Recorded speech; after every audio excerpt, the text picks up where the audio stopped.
বাংলাদেশে সংখ্যালঘুদের পরিস্থিতি এটা নিয়ে কথা বলাটা বেশ কঠিন, কিন্তু একই সাথে খুব জরুরি। আজকের এই বিশ্লেষণে আমরা এই জটিলতার একটু গভীরে যাব আর এর পেছনের কারণগুলো বোঝার চেষ্টা করব। একটা প্রশ্ন কিন্তু প্রায়শই খবরে আসে, কিন্তু এর উত্তরটা সহজে মেলে না, যে বাংলাদেশে ঠিক কেন বারবার হিন্দু সম্প্রদায়কেই আক্রমণের লক্ষ্যবস্তু বানানো হয়। আর দেখুন, এই প্রশ্নটা তো আর এমনি এমনি আসছে না, তাই না? এই যে স্লাইডে দেখছেন, বাড়িতে হামলা, মন্দির ভাঙচুর, জমি দখল আর সহিংসার কারণে দেশত্যাগ, এই ঘটনাগুলো একটা কঠিন সত্যি, যা আমরা প্রায়ই খবরে দেখি। তো এই পুরো ব্যাপারটা বুঝতে আমরা কয়েকটা ধাপে এগোব। প্রথমে দেখব প্রশ্নটা কেন এত গুরুত্বপূর্ণ, তারপরের ইতিহাসের দিকে তাকাবো, এরপর দেখব নিপীড়নের পেছনের কারণগুলো কি, কিভাবে একটা ভয়ের পরিবেশ তৈরি হয়, ভারতের ভূমিকা কি হতে পারে, আর সবশেষে সমাধানের পথটা কোথায়। আচ্ছা, তাহলে চলুন শুরু করা যাক প্রথম ধাপ দিয়ে। এখানে আমরা শুধু খবরের শিরোনাম দেখব না, এর আড়ালের আসল প্যাটার্নটা বোঝার চেষ্টা করব, যে কেন এই প্রশ্নটা বারবার ফিরে আসছে। যে কোনো বর্তমানকে বুঝতে হলে তো অতীতে যেতেই হয়, তাই না? কারণ আজকের এই বিভাজনের শেখরটা কিন্তু অনেক গভীরে। এই টাইমলাইনটা একটু খেয়াল করুন, এটা খুব জরুরি। দেখুন, শুরুটা সেই ১৯৪৭ সাল থেকে। দেশভাগের সময় একটা ধারণা তৈরি হয়ে যায় যে হিন্দুরা মানেই ভারতের লোক। এখান থেকেই অপর বা আদার বানানোর প্রক্রিয়াটা শুরু। এরপর ১৯৭১-এ বাংলাদেশ স্বাধীন হল ভাষা আর সংস্কৃতির ভিত্তিতে, একটা সেকুলার দেশ হিসাবে। কিন্তু ১৯৭৫-এর পর যখন মিলিটারি রুল আসলো, তখন থেকেই রাজনীতিতে ধর্মকে টেনে আনা হলো। আর এটাই বিভেদটাকে আরও বাড়িয়ে দিল। তো ইতিহাস তো দেখলাম, এবার চলুন বর্তমানে ফিরে আসি। এখনকার সময়ে ঠিক কি কারণে এই সহিংসতাগুলো হচ্ছে? প্রথমে জনসংখ্যার দিকে তাকাই।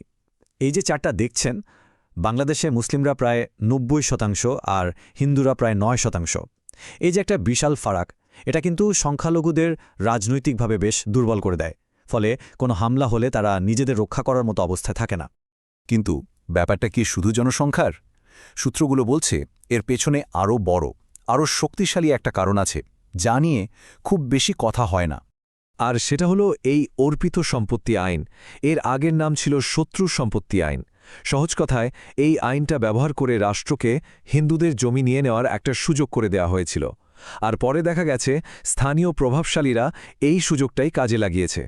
তার মানে মূল ব্যাপারটা দাঁড়াচ্ছে এই স্লাইডের কথাটা খুব গুরুত্বপূর্ণ।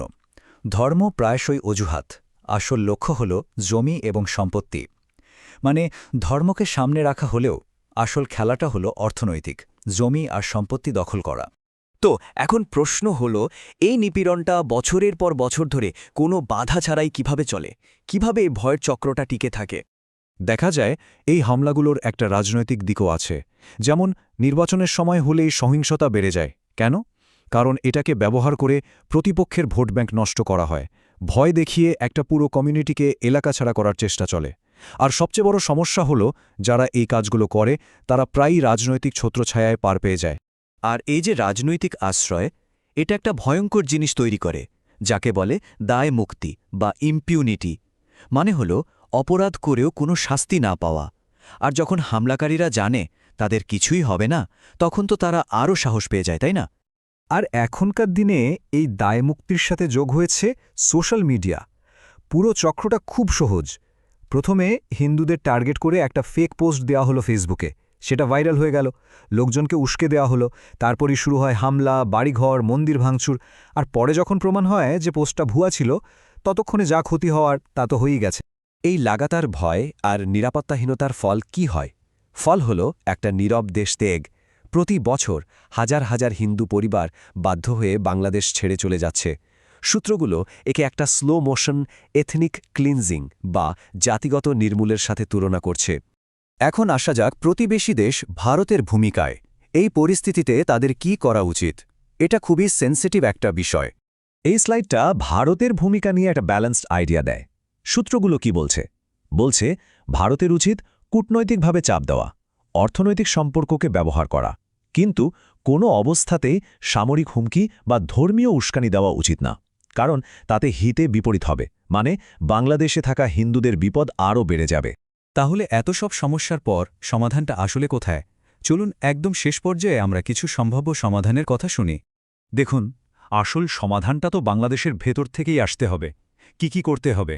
প্রথমত, আইনের শাসন প্রতিষ্ঠা করতে হবে অপরাধী যেই হোক তার শাস্তি নিশ্চিত করতে হবে শিক্ষা ব্যবস্থায় বদল এনে ছোট থেকে সহনশীলতা শেখাতে হবে আর সবচেয়ে জরুরি হল সংখ্যাগরিষ্ঠ সম্প্রদায়ের ভালো মানুষদের চুপ করে না থেকে আওয়াজ তুলতে হবে।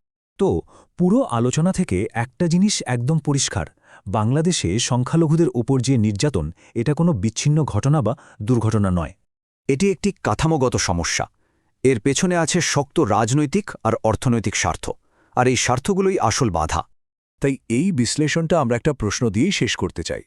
যদি অপরাধ করে পার পেয়ে যাওয়াটাই এই সহিংসার ইঞ্জিন হয়, তাহলে একে থামানোর ব্রেকটা কোথায়? আর সেই ব্রেকটা চাপার দায়িত্বটা আসলে কার?